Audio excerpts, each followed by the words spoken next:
Halo anak-anakku kelas 5. Salam jumpa, salam sehat dari Ibu. Ya. Hari ini kita mulai pelajaran kita setelah selesai UTS, ya. Untuk itu anak-anak Ibu yang baik, siapkan hatinya. Kita berdoa dalam nama Bapa, Putra dan Roh Kudus. Amin.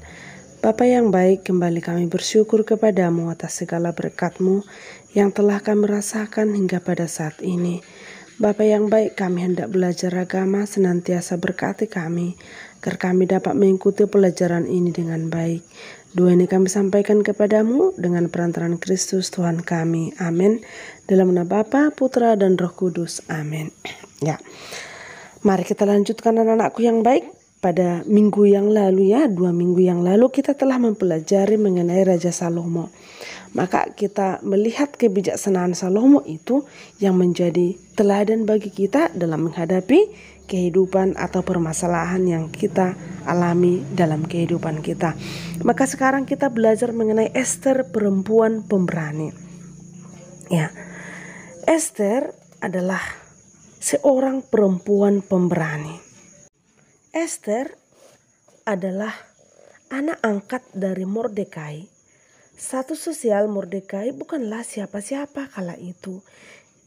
Dia hanya salah seorang buangan yang diangkat dari Yerusalem pada masa Raja Nebukadnezar. Jadi dapat dikatakan Ester di bawah asuhan Mordekai, ya, yang menjadi pamannya. Hanyalah gadis biasa yang mungkin kehidupannya sederhana pula. Namun kedudukan Ester yang tinggi tidak membuatnya lupa diri. Ester tetap rendah hati dan menaruh perhatian pada Mordekai, orang yang telah mengasuhnya, sebagaimana Mordekai yang selalu memperhatikan keadaan Ester. Ester selalu mendengarkan dan menuruti perkataan maupun nasihat Mordekai. Ya, pernah ia mendengar Mordekai mengenakan pakaian yang sangat tidak layak. Ester segera mengutus penjaganya untuk memberikan pakaian yang lebih layak.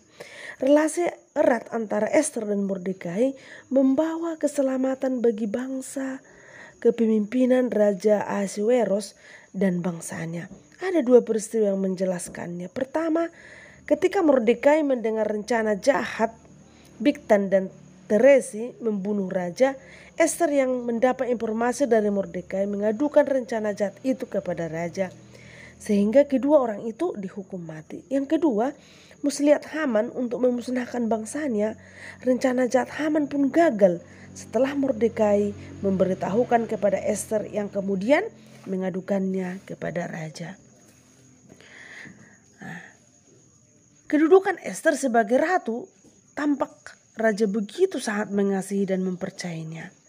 Relasi seperti itu tentu tidak mungkin terjadi jika Ester bersikap seperti Ratu Wasti yang dulunya menjadi permaisuri. Ester tahu bahwa salah satu cara menjaga hubungannya dengan sang raja yang juga suaminya adalah dengan menjaga martabat dan kepercayaan raja. Maka ia bijaksana, ya, yang dapat kita teladani dari Ester. Ia bijaksana, berani dan tidak egois. Ester telah memperlihatkan iman dan keberanian yang mengagumkan.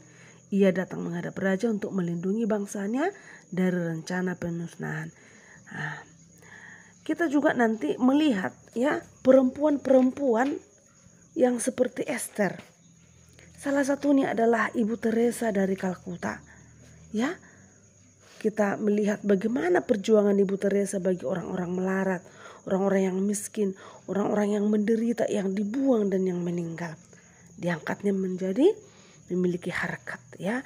Itu adalah Bunda Teresa. Kita melihat mengenai kisah Cut Nyadin, ya. Ya, dapat kita lihat bagaimana ia juga memerangi KP Ulanda alias Belanda kafir, ya. Dia juga mempertahankan negara kita ini. Dialah pejuang perempuan, ya, melawan penjajah, ya, untuk bangsa Indonesia. Dan juga kita melihat kisah perjuangan Marta Christina Tiahahu Serikandi dari tanah Maluku. Ini juga seorang gadis, ya, yang umur 17 tahun. Dia juga berperan untuk bangsa kita, membela bangsa kita, mengusir penjajah di Pulau Nusa Laut maupun di Pulau Saparua. Maka mari kita meneladani perempuan-perempuan yang dikirim untuk menyelamatkan bangsa kita. Maka ikuti nak, ada video tentang Mordekai, Esther ya.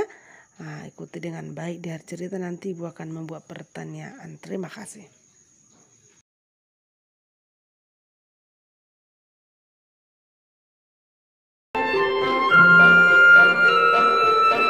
Esther adalah Ratu Persia. Raja Ahasiweros, suami Esther, tidak tahu rahasia Esther. Esther itu orang Yahudi. Mordekai, sepupu Esther, bekerja di istana dan menjaganya.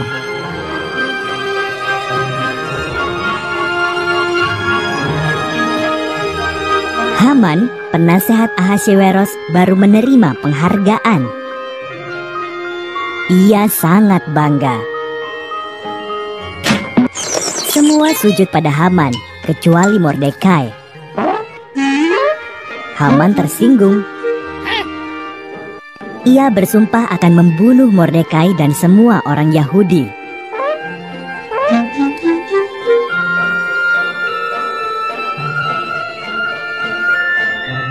Haman memberitahu Ahasiweros bahwa orang-orang Yahudi berbahaya dan harus dibunuh.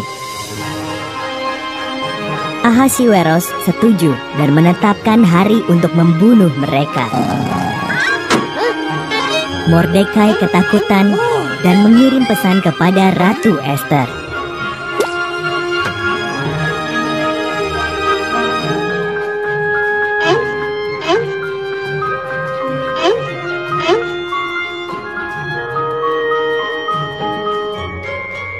Ubahlah rancangan Baginda Raja. Pesan Mordekai. Jika aku menghadap raja tanpa dipanggil, aku bisa dihukum mati. Jawab Esther.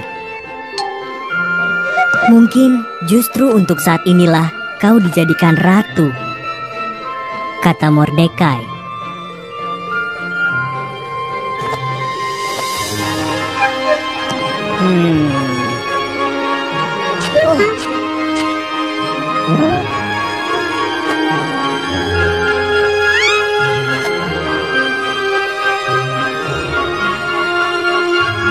Esther dengan berani setuju untuk mencoba. Ia masuk ke ruang singgasana raja. Raja Ahasiweros kagum melihat kecantikan Esther dan memanggilnya masuk. Bisakah kita makan malam dengan Haman? Tanya Esther.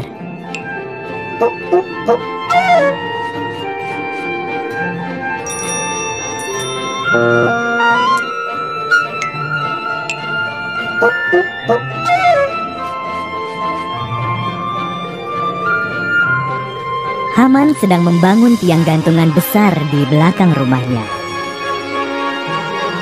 Ia berencana menggantung Mordekai di situ. Lalu datanglah undangan raja. Haman pun pergi untuk makan malam di istana raja.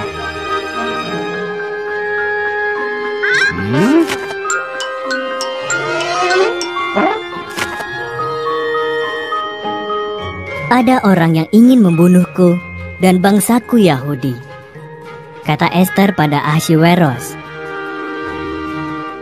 Siapa yang tega berbuat begitu? Tanya sang raja.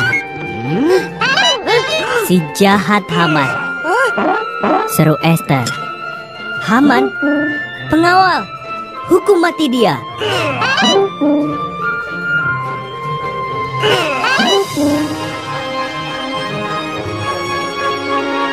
Haman pun digantung di tiang yang didirikannya untuk Mordekai.